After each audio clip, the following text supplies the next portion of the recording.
আসলে আপনারা জানেন যে আমাদের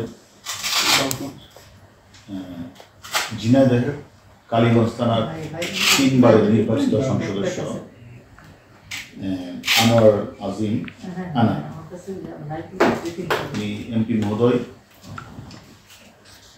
12 তারিখ গেজের বর্ডার দর্শনা চুয়াডাঙ্গা হয়ে উনি কলকাতা যায় এবং সেখানে ওনার একজন পরিচিত বন্ধু গোপাল নামে একজনের বাসায় ওঠে। সকালে নাস্তা করে সে আসলে বের হয়ে যায়। বের হয়ে যাওয়ার পরে 13 তারিখ সন্ধ্যা পর থেকে গোপাল তাকে বলছে সন্ধ্যায় আসবে, আর আসেনি।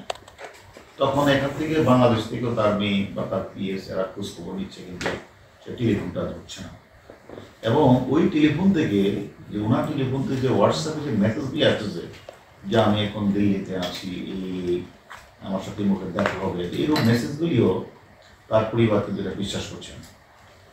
আসলে আমি আবার এই খবরটা 2 দিন আগেই পাই। ইন্ডিয়ান একজন ভদ্রলোক আমাদের মাননীয় এমপি মহোদয়ের ক্লোজ, সে আমাকে আবার টেলিফোন করে কালকের দিন আগে রাতে আমাকে জানানোর পরে আমি আবার ইন্ডিয়ান যারা গোয়েন্দা কর্মকর্তা বা এসটিএফ তাদের সাথে আমি কথা বলি।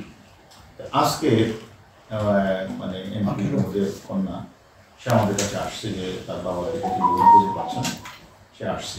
আসার পরে আমরা এখনো আবার আমাদের যে ডিসি সাহেব সহ আমরা ইন্ডিয়ান যে এসটিএফ পুলিশ বা থানার ওসি তারপর ডিসি সব সাথে আমরা কথা বললাম। তারা অনেক কাজ করছে এবং সর্বশেষ যে উনি যে ওনার নাম্বারটা, উনি 2টা নাম্বার ছিল, একটা নাম্বার ছিল বাংলাদেশি নাম্বার, একটা ছিল ইন্ডিয়ান নাম্বার। তো 2টা নাম্বারই আমরা ইন্ডিয়ান পুলিশের সহযোগিতায় কিন্তু আমরা 2টা বাংলাদেশি ইন্ডিয়ান সহযোগিতা আমরা যেটা দেখলাম যে 16 তারিখ সকালে ভোরে 2টা কল দেয়। একটা কল দেয় হলো তার এপিএস এর নাম্বারে ভোর মেবি 7টা বা 7:46 এরকম।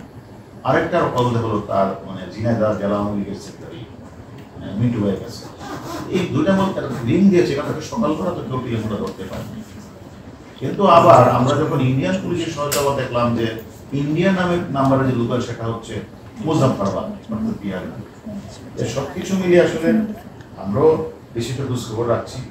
আমরা ইন্ডিয়ানে বাংলাদেশে যারা আছে তার সাথে কথা বলছি, ইন্ডিয়ান পুলিশের সাথে কথা বলছি। ওনার পরিবারও আমাদের কাছে, ওনার মেয়ে আসছে, সে মেয়ে আমাদের সাথে কথা বলছে, সেও ইন্ডিয়া কালকে যাবে।